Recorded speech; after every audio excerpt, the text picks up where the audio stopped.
Oui, bonjour. C'est pas tout à fait ça en fait, parce que ce qu'on m'a demandé, c'est d'essayer de présenter ce que la culture numérique change à l'entreprise. Et alors, je vais jouer avec ce truc-là.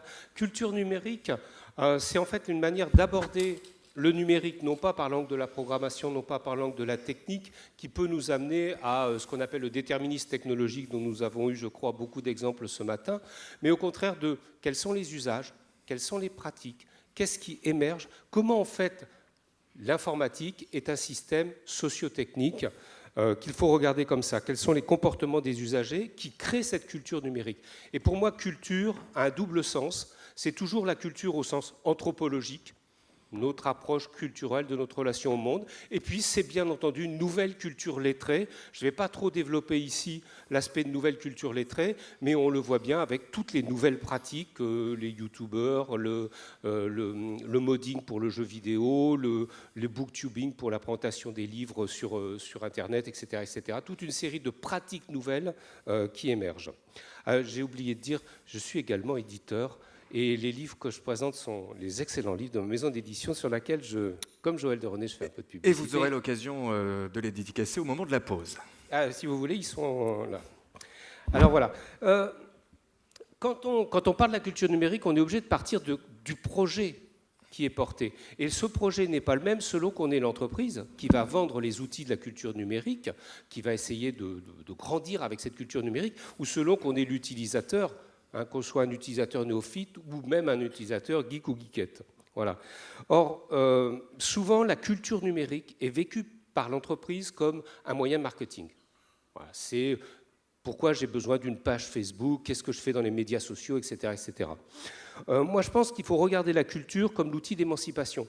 Qu'est-ce que dans la culture nous donne comme moyen d'avoir une meilleure émancipation? Voilà. Et dans ce cadre-là, pour ce qui est de la culture numérique, j'aime beaucoup l'approche de Mackenzie Ward sur la hacker class. Et son terme est double, c'est qu'il y a des gens à l'intérieur du système numérique, les hackers, qui vont avoir une importance pour mener des combats de libération, des combats d'émancipation à l'intérieur du système. Mais en même temps, c'est aussi en face la vectorialist class, c'est-à-dire les nouveaux leaders de ce monde numérique. Voilà. Alors, cette culture numérique dont je vous parle, elle a une histoire, elle remonte de loin, et c'est ça que je vais essayer de vous présenter d'abord. Je pense que la culture numérique est avant tout un art du spectacle. Je vais vous montrer là, c'est une vidéo de Steve Ballmer, CEO, ex-CEO. On peut monter le son? Voilà, je vous disais que c'est un art du spectacle.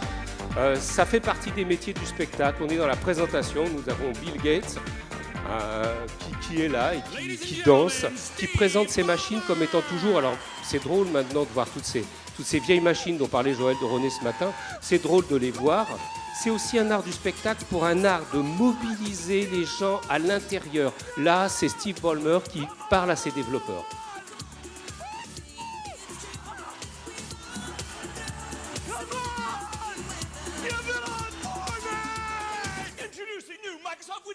Voilà. Donc on est dans une situation où, pour réussir une entreprise du numérique, doit à la fois savoir mobiliser ses propres troupes, donc tout ce qu'elle fait, vendre ce qu'elle produit comme étant l'outil qui va tout gérer, vous voyez le Windows Media d'époque, et s'intégrer à l'ensemble de la culture numérique. Là, on est avec les Pointer Sisters, vous voyez, donc on est dans un ensemble de culture du spectacle, c'est de la pop culture.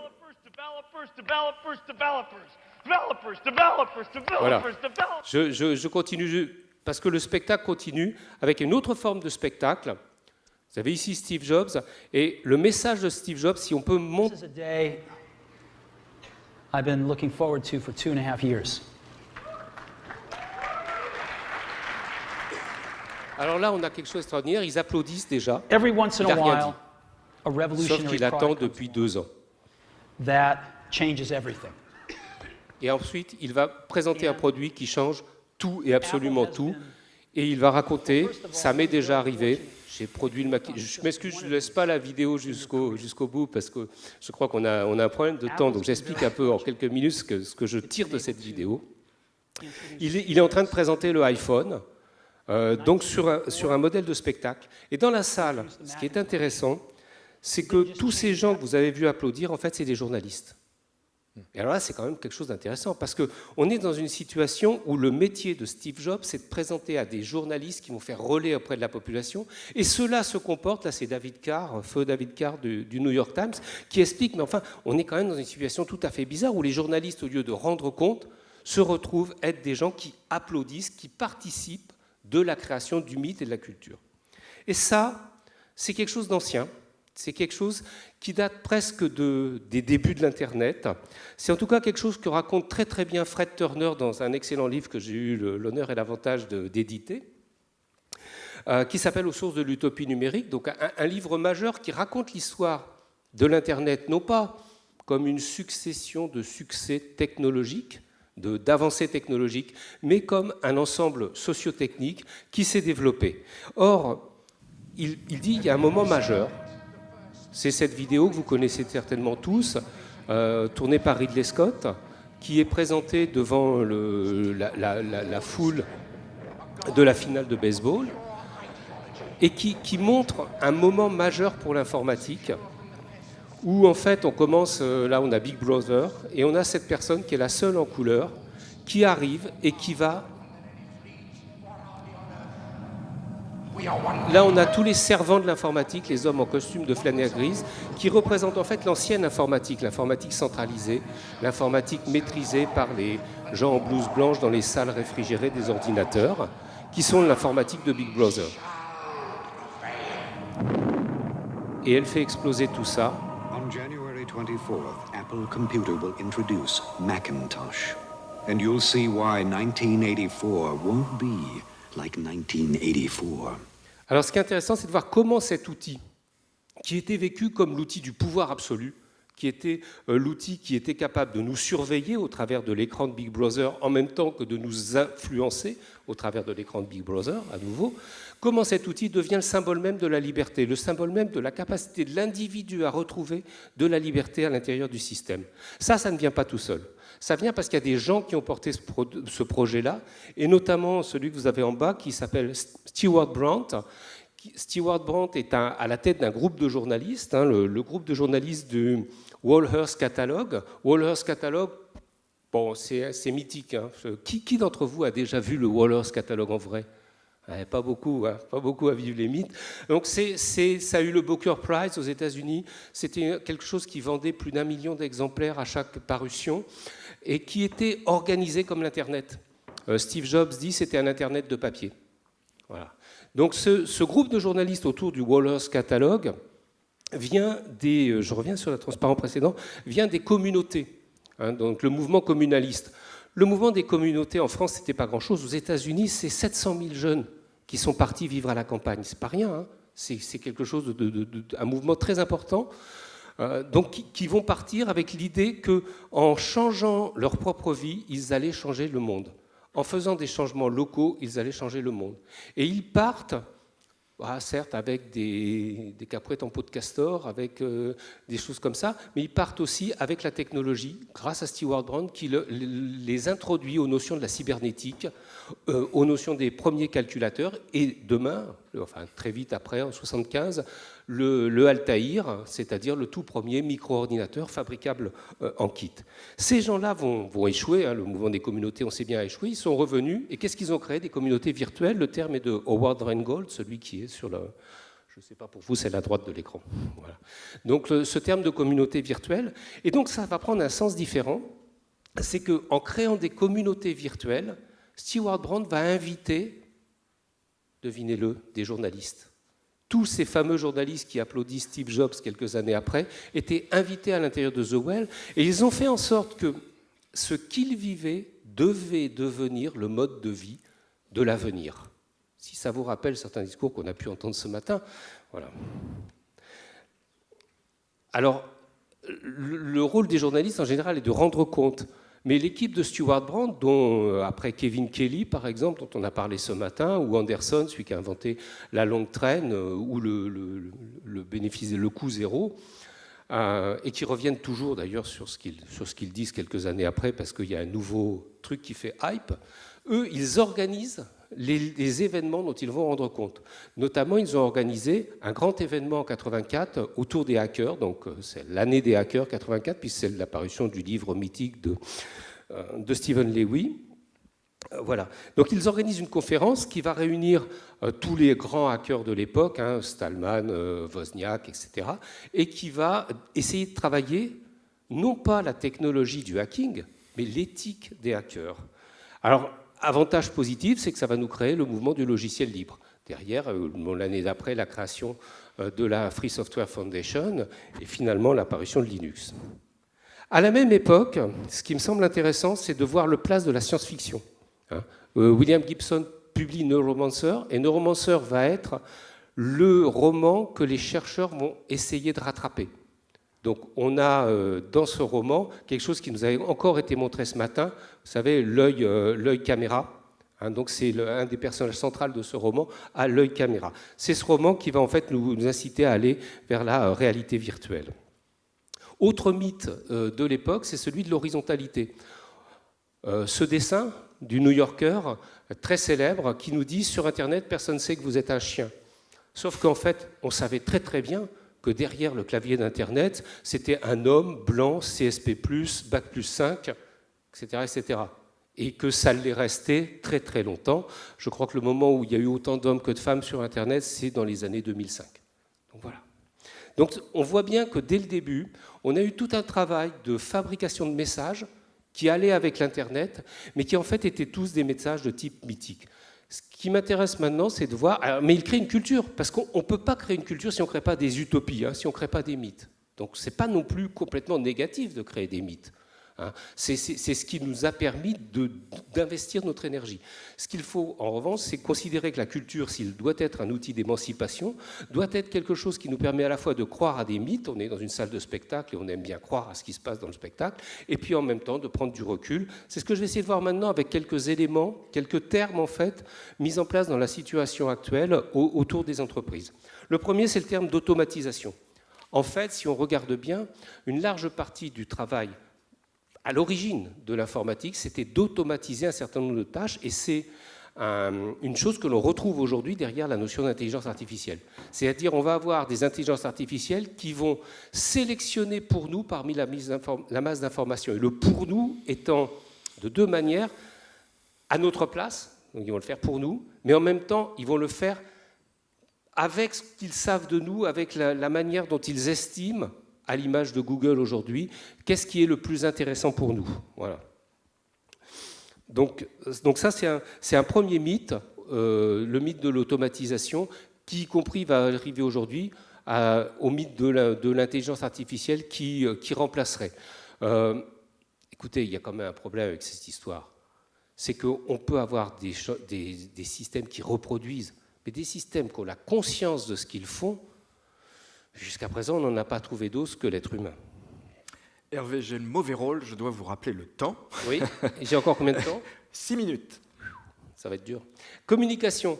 En fait, en réalité, l'informatique a réellement changé le monde parce qu'il a remis la communication, notamment une communication de plusieurs vers plusieurs, au centre du jeu, c'est-à-dire en finir avec la communication descendante des médias. Même si la culture numérique, elle, ne prend son sens que quand les médias la reprennent en jeu. Donc ça, c'est un élément aussi à comprendre, c'est-à-dire il y a quelque chose qui se pratique en plusieurs à plusieurs sur Internet, mais qui ne devient un élément moteur que quand les systèmes descendants, comme les médias, le remettent en cause. Le problème, c'est qu'avec la communication, on entre dans l'espace infini du désir. Autre changement, c'est la question du temps. On a cet accélérationnisme que l'on a autour de nous, à la fois pour nos pratiques individuelles, et donc tout ce qui est la surcharge cognitive, hein, et puis en même temps une accélération de l'innovation, qui est glorifiée par toute une série de journaux, d'entreprises, etc., et qui pose un problème simple. On met sur le marché des produits qui n'ont pas été testés. Alors, tant que c'était avec le numérique, bon, ça va, on peut faire marche arrière, on a des bugs, etc. Mais quand le numérique va commencer à piloter des voitures, à piloter l'ensemble de l'activité, va avoir des intelligences artificielles qui vont faire des escadrilles de drones, comme on a vu ce matin, et quand, pire encore, on va faire de la biologie, pilotés et distribués dans la nature sans avoir étudié les effets secondaires, les risques de dissémination, les conséquences sociales et économiques. Bon, on prend là des risques absolument énormes au nom du fait qu'il faudrait suivre les foules, être en avant parce que sinon on va être dépassé. Mondialisation, le marché de la relation, il est local et international. Et ce qui est contradictoire, c'est qu'on voit l'émergence de grands groupes centralisés. Là où on veut se parler avec ses voisins, avec ses collègues de classe quand on sort de l'école, c'est sur le premier pays du monde, c'est-à-dire Facebook, celui qui distribue 1,5 million de passeports qui nous permettent ensuite de rentrer dans la plupart des sites de la planète. Donc c'est ce que j'appelle moi le vectorialisme, qu'on appelle les GAFAM. Rajoutons Microsoft. Depuis le rachat de LinkedIn, il est rentré à nouveau dans ce jeu-là. Autre changement radical, c'est qu'on nous dit qu'on va changer l'organisation de l'entreprise, on va passer de l'entreprise flexible, en réseau, répartie sur la planète. La réalité, si on la regarde bien, c'est qu'on a une concentration inouïe. En fait, on a tous les grands acteurs des services de l'Internet qui rachètent les petites boîtes.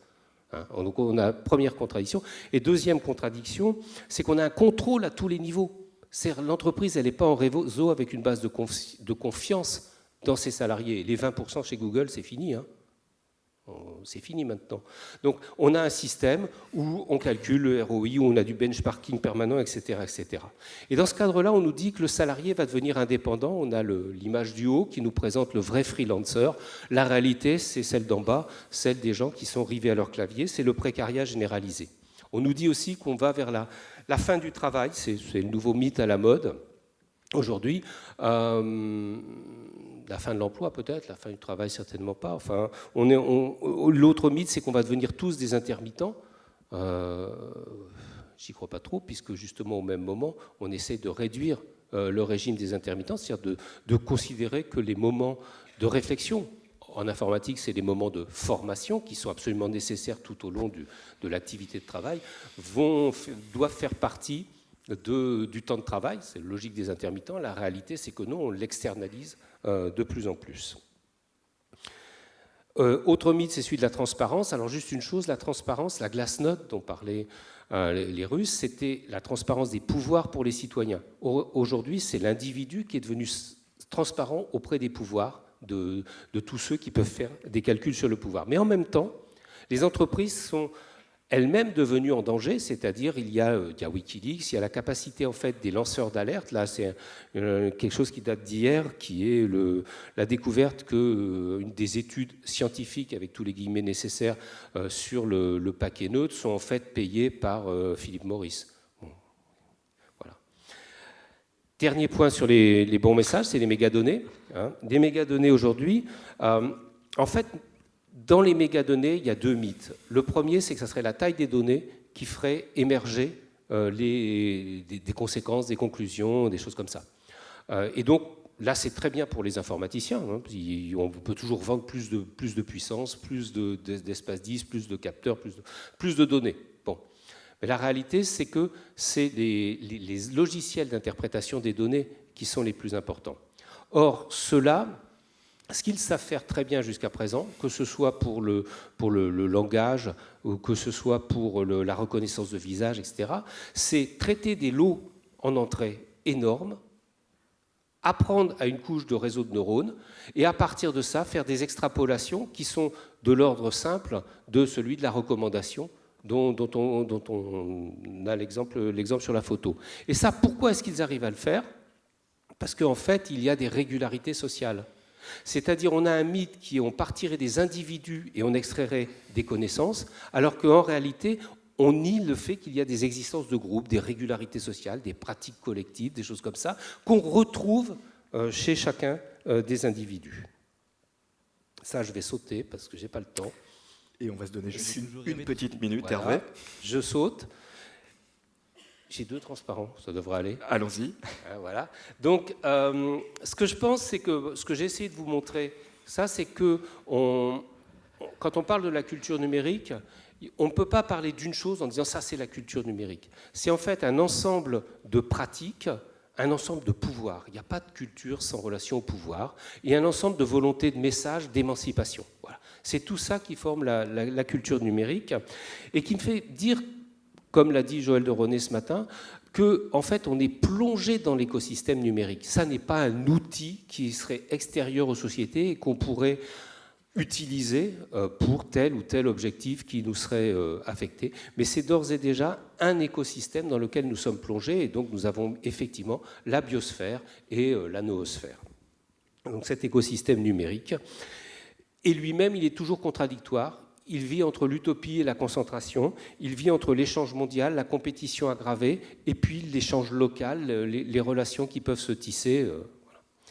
Donc c'est pour moi le sens de la culture numérique aujourd'hui. Si je plaide pour que ce soit enseigné dans les universités, moi j'en fais mes cours, ils sont disponibles en ligne sur le site Canalu, qui est le YouTube des universités françaises, ils sont réutilisables, etc.